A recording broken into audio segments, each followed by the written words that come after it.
Toyotin Aygo Cross je avto z najmanjšimi izpusti na trgu, če ni priključni hibrid in če hočete voziti, recimo temu, klasičen avto, v katerega točite gorivo.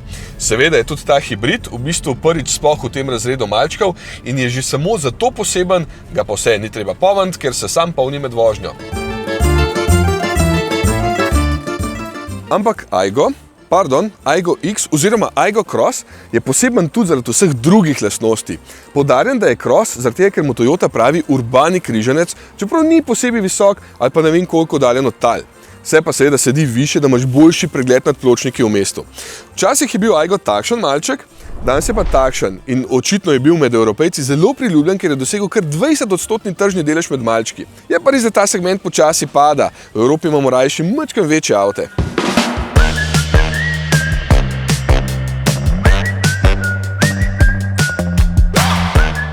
Ko enkrat zapelješ tega, pa vidiš, da sploh ne rabiš več. Celo prostora je dovolj za 4 potnike, čeprav dobro v nekem prostorskem razkošju pa ne bodo uživali, to je dejstvo. Ampak da jim je uspel sem noter stlačiti pravi hibridni pogon je v bistvu kar inženirski dosežek, ker prostora res ni velik.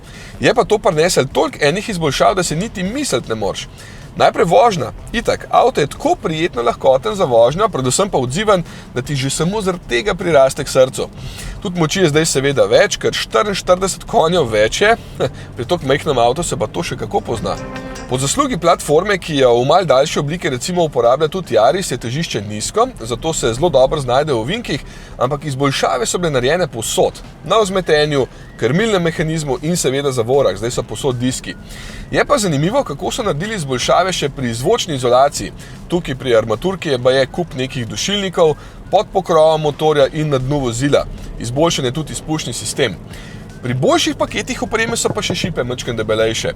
In ker moraš biti na tako majhnem prostoru zelo kreativen, so hibridno baterijo razdelili na 2 dela in jo vgradili prečno pod zadnjo klop, da ne krade prostora prtljažniku, tako da še vedno meri 231 litrov.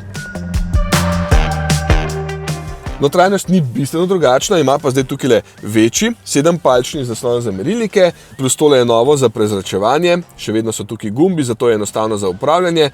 Spremenjena je pa še sredinska konzola, da so lahko vgradili elektronsko parkirno zavoro. In telefon se seveda lahko brezžično polni zdaj tukaj.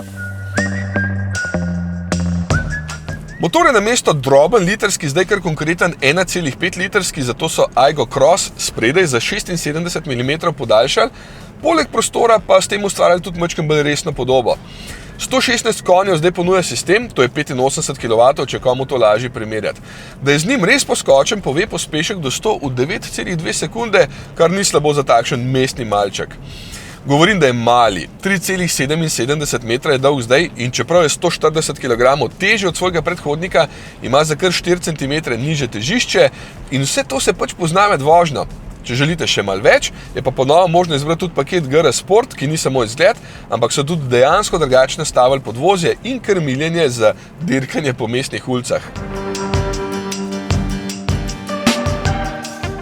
V Italiji so prodali več kot 70 000 Aygo Cross, kar pomeni, da je tukaj avto zelo priljubljen in tudi zaradi tega je ta mednarodna predstavitev v Firencah. Tukaj se takšen majhen avto kar dobro znajde, ker je promet včasih tako.